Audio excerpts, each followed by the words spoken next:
We are at Frog Hollow Farm. Welcome. In the apricot orchard. Welcome, Farmer Taryn. Al, good to see you. Good to see you, Taryn. So today we are talking about apricots from Frog Hollow, organic apricots. Yes, we are. And specifically, we are going to feature the Golden Sweet. So let's talk about how many varieties of apricots do you have? We have about 12. And what makes Golden Sweets special?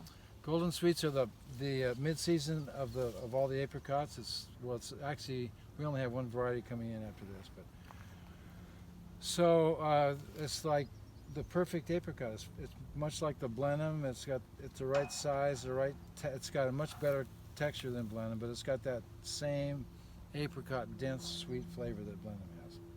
And on your farm, can you just tell us real quickly, how big is your farm and how many acres of it are devoted to apricots?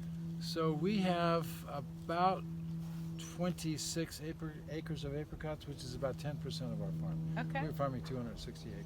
So when I think about Frog Hollow, I think apricots. You got a lot of amazing fruit, especially stone fruit. And there are two things that really make me think of apricots. One of them is, I know you make a lot of jam. Oh yeah. But like apricot jam, if I was going to say one jam has to be tried of Frog Hollow, it's going to be apricot jam. Absolutely, yeah. And It's our biggest seller. it's your biggest seller, right? Yeah. And not only that, but even though we sell peaches and nectarines in good quantity, when I think about the whole season and how many different growers and varieties we sell, years are very special. But when it comes to apricots, there are years where literally the majority of the apricots we sell for the whole season are Frog Hollow apricots. So what's special for you about apricots on your farm? Well, you know, this is Brentwood, which is where the farm is located, right on the edge of the Sacramento-San Joaquin River Delta. Brentwood is historically one of the world's great growing regions for apricots, along with San Jose.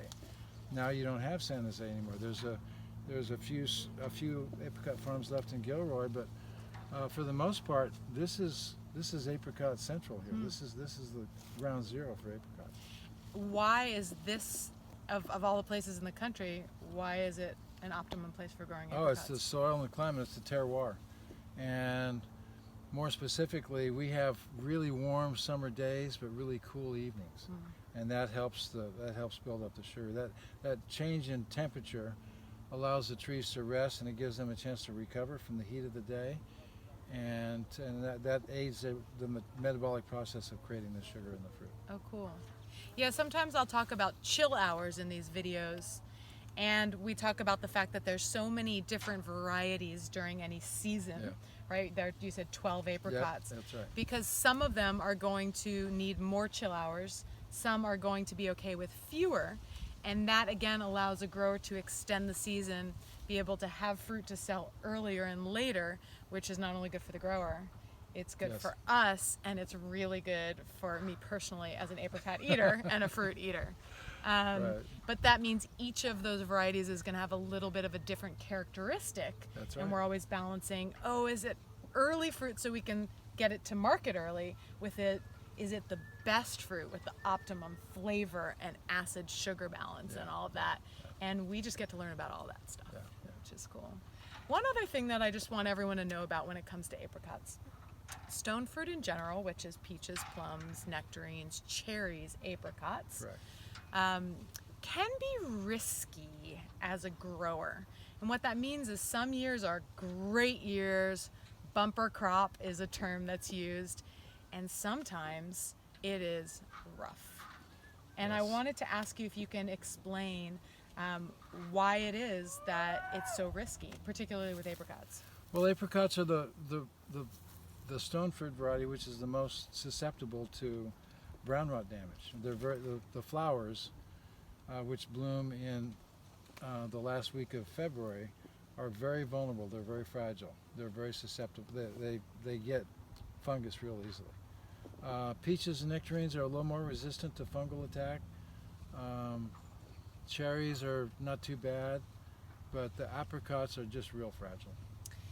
And if someone was to ask me, what do you think of a summer fruit, or what's the sequence? When apricots start to show up, it's the first thing. That's right. It's the first stone fruit, and so it's the first kind of group when you think of summer fruit. So it's the harbinger of summer fruit. And because of that, you know, talking about February is when the blossoms are coming onto the tree. So it's earlier in the year, closer towards the winter, and that makes it a little bit more susceptible as well when Yeah. things like Exactly. cold weather, heavy winds, rains can just Storm. knock Yep. the blossoms straight off. That's right. And as Al was saying, each of these beauties was once a flower that turned into a fruit. That's right. Okay, one last thing I want to ask you about. Okay. I know that you're really well known for picking tree-ripe fruit. Yep. So how many times do you have people come through and pick these trees to make sure that you're picking at optimum? So this year stage? we've had a very light crop. We've picked these trees already at least 3 times. Okay. Today's the last pick. Wow. But yeah, so what we're my team, who work here year round, by the way, they're not migrant workers. They're like invested in the farm. They actually live on the farm. My picking team is really well trained in how to pick the fruit by color, and they're not going to pick anything that's not ready to be picked. And as you know, there are times where we have fruit that's going to take several days to ripen, maybe not from Frog Hollow, but because that's a little bit of a more efficient way to pick, pack, and get something to market, this takes a lot more investment, but it means that each piece of fruit gets to mature and basically develop sugars, which happens in a different way on the tree. Exactly. And that's going to contribute to the legendary nature of Frog Hollow Farm fruit. Exactly. So make sure you eat some apricots. Last thing I want to say is a great way to know if any stone fruit is ripe is, I'm not going to take this one off, but at the stem end, right, it might come off itself. This is the area that you want to be able to press and gently, if it gently dents, that means that it is ready to eat, succulent, but it won't be mushy if it's still firm around the outside. Right, yeah. So make sure that you are picking the right fruit, waiting, be patient. If I can be patient, you can be patient to eat it, enjoy it, and share it with our customers. All right, thanks. Thanks, Al. Thanks, Sharon. Pleasure.